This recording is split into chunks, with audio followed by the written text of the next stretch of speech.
the testament of Reuben, Rehoboam. For if promiscuity does not triumph over your reason, then neither can Beliar, Baal, conquer you. For women are evil, my children, and by reason of their lacking authority or power over man, they scheme treacherously how they might entice him to themselves by means of their looks, and whomever they cannot enchant by their appearance, they conquer by a stratagem. Indeed, the angel of Yahweh told me and instructed me that women are more easily overcome by the spirit of promiscuity than are men. They contrive in their hearts against men. Then, by decking themselves out, they lead men's mind astray.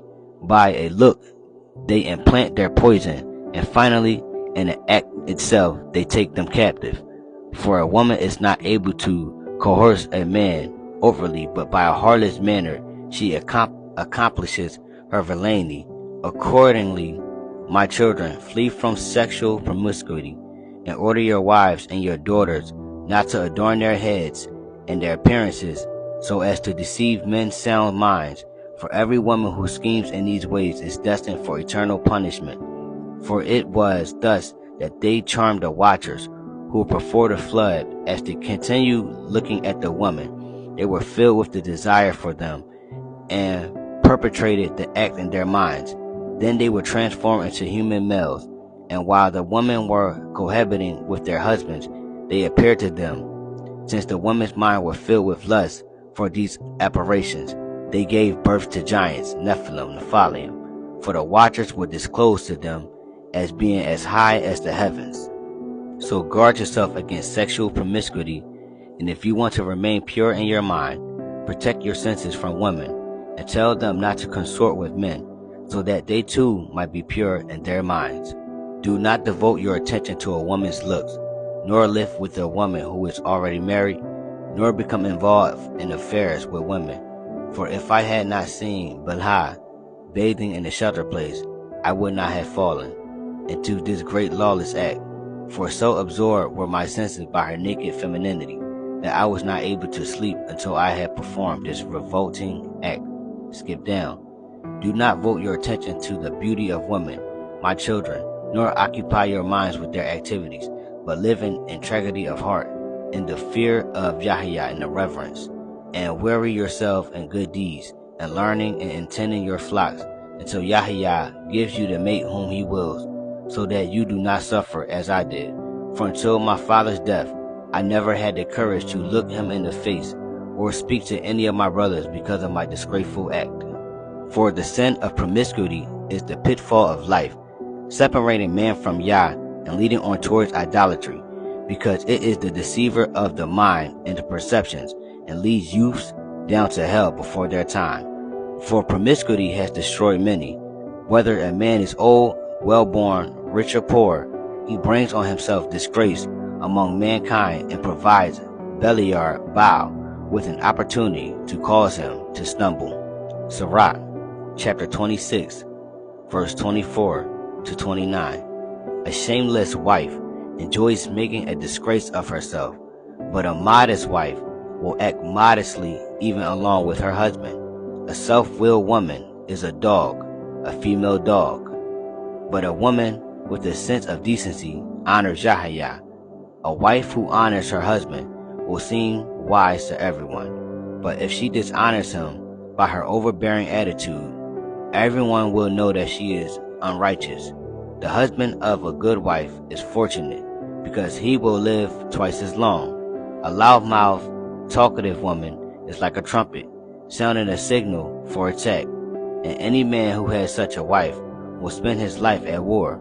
For two things my heart is grieved, and for the third anger comes on me: a man of war that suffers for poverty, and men of understanding that are counted as refuse.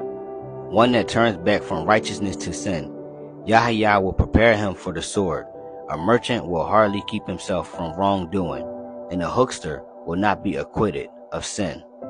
Nowadays, when women call themselves bad bitches, this is what they are saying. Bad, a worthless, sodomite, or hermaphrodite. A bitch, a female dog. A bad woman, a bad bitch. Mashaliam, Chapter 31.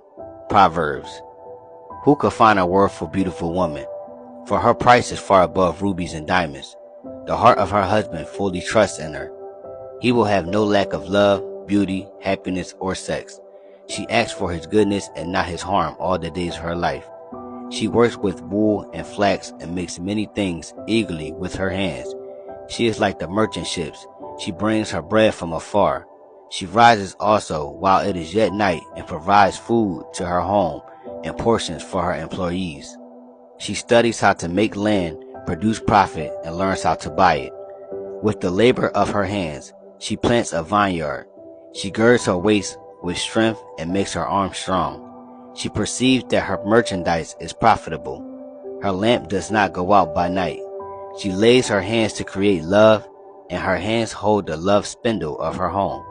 She opens her arms to all the seekers of truth, and to the abused and homeless children. Yes, she extends her hands to all the needy children and aged ones. She dearly loves her man, because he challenges the worthful enslavers and deceitful kings, and defends the oppressed and the fatherless children at the gates of the pagan nations.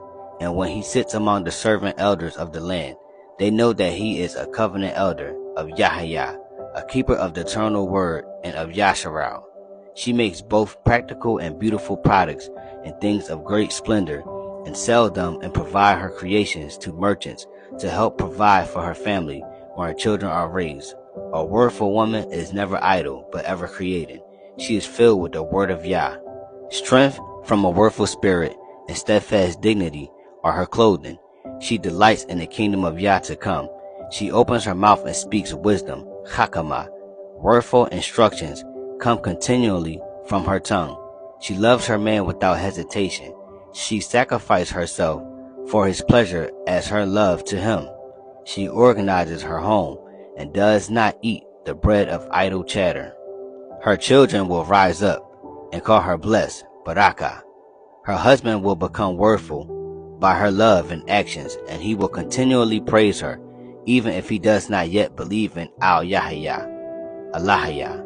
Many women do good things, but one Asha, woman of Yah, is better than all the unbelieving women together. Feminine charm can be deceitful, and a woman's beauty often kidnaps even the most intelligent flesh for a moment. But a woman who loves and honors the word of Yahweh also loves and honors her pledge man. She will be praised in Yah's kingdom, and her beauty will grow with her age, even forever. Mashaliam, chapter 18, verse 22. Proverbs.